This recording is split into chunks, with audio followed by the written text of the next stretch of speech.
காலை தியானம் மார்ச் 2, 2024. தலைப்பானது உயிருள்ள வாக்கு தத்தங்கள்.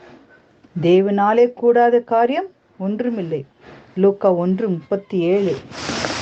வேதாகமத்தில் உள்ள தேவனுடைய வாக்கு தத்தங்கள் ஒவ்வொன்றும் உண்மையும் உயிருள்ளவராய் இருக்கிறது. மனிதனை திருப்திப்படுத்த செயல்பட்ட வாக்குறுதிகள் அல்ல அவைகள். உண்மையிலேயே நிஜ வாழ்க்கையில் சம்பவிக்கும் வாக்குகள். 1876 அமெரிக்க தேசத்திற்கு ஒரு சோதனை காலம். நாடு முழுவதும் வெட்டுக்கிளிகள் கூட்டம் அத்தனை பயிர்களையும் நாசமாக்கி உணவு பஞ்சம் உயிர்களை வாட்டி வைத்ததென. வளமைக்கும் செழிப்புக்கும் பேர் போன பூமி பால் நிலமானது. வெட்டிகளை விரட்ட வழி தெரியாமல் தவித்து நின்றார்கள்.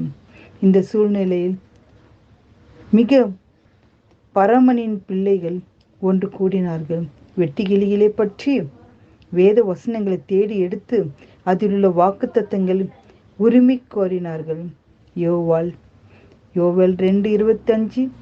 நான் உங்களிடத்தில் அனுப்பின என் பெரிய சேனையாகிய வெட்டுக்கிளிகளும் பச்சை கிளிகளும் முசுக்குட்டை பூச்சிகளும் பச்சை புழுக்களும் பட்சித்த வருஷங்களில் விளைவை உங்களுக்கு திரும்ப அளிப்பேன்.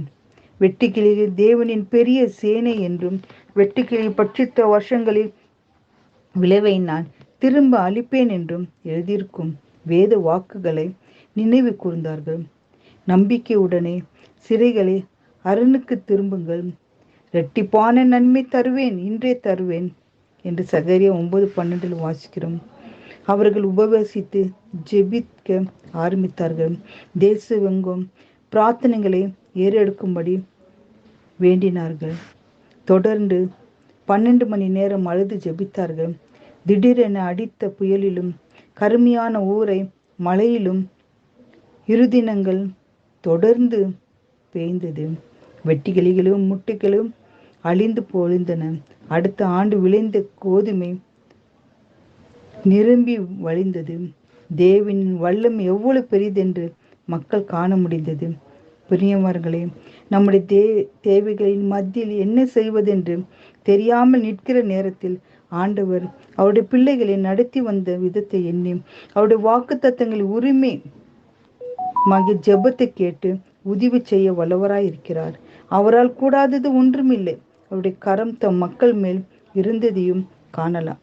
இஸ்ரவேலை ஆசீர்வதிப்பதே கர்த்தருக்கு பிரியம். நாம் ஆவிக்குரிய இஸ்ரவேலர் என்பதை மறந்துவிட வேண்டாம். ஆண்டவரே, உம்முடைய வாக்கு தத்தங்களை நம்பவும் அவைகளை உரிமை கோரி சொந்தமாக்கி கொள்ள உள்ளத்தை தாரும் என்று தேவனத்தில் மன்றாடி ஜெபிப்போம். ஆமேன். என் அன்புள்ள தேவனே, ராஜா, கர்த்தாவுடைய வாக்கு தத்தத்தின்படி கர்த்தாவே உரிமையோடு நாங்கள் ஜெபிக்கிற பிள்ளைகளாக காணப்பட வேண்டும். அப்பா கர்த்தாவே, தேவனால கூடாத காரியம் ஒன்றுமில்லை என்று சொன்னீர் அப்பா.